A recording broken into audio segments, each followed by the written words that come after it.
A bizarre incident at the centuries-old Westminster Abbey church in London saw a visitor warned over her sweater, which security guards claimed had a demonic figure on it.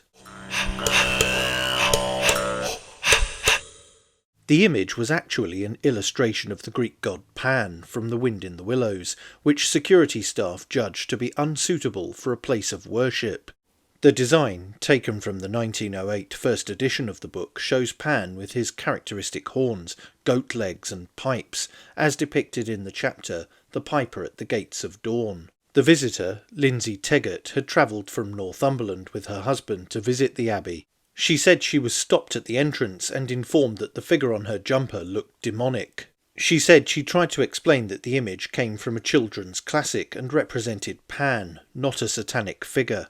She also pointed out that the abbey itself contains carvings of the Green Man, a folkloric symbol commonly found in medieval churches, representing renewal and the cycle of nature. A few years ago, the abbey even proudly tweeted about its Green Man reliefs. The post, which used the hashtag Green Men and Pagan Women, read, "In the centre of our choir screen you can see this Green Man." Green men are often thought of as pagan symbols, symbolising rebirth, but they're a common feature of many churches. We found 4 in the abbey. Despite her explanation, the visitor was told the jumper could cause offence. With other visitors queuing behind her, she removed it and tied it around her waist. She later described the situation as embarrassing and bewildering, saying she had simply worn the jumper for warmth. Westminster Abbey contacted the couple afterwards to apologise and invited them back for refreshments. Pan is a well-established figure in Greek mythology. Unlike the Olympian gods, he is closely tied to the wild landscape, forests, hillsides and pastures. Traditionally half man and half goat, he plays the panpipes and is associated with shepherds, rustic music and the unpredictable energies of nature. Although stories describe him as capable of instilling sudden fright, the origin of the word panic, he is not considered malevolent. In many myths, Pan, who is closely associated with Bacchus Dionysus, acts as a guardian of animals and a companion to woodland spirits.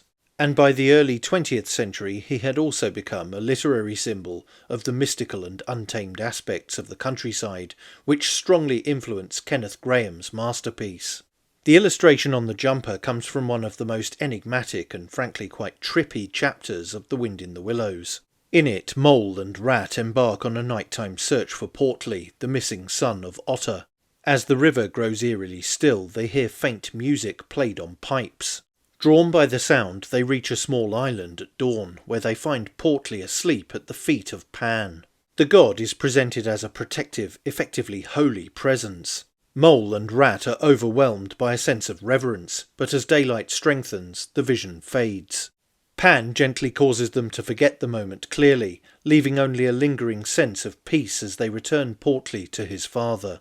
So, very much not demonic after all. But it's interesting to see how the old gods of the Indo-European pantheon, a number of whom are horned or antlered, have been recast as demons by the monotheisms of the Abrahamic religions. So, do you think the couple deserved an apology? Let me know in the comments below, and don't forget to like, share, and most importantly subscribe.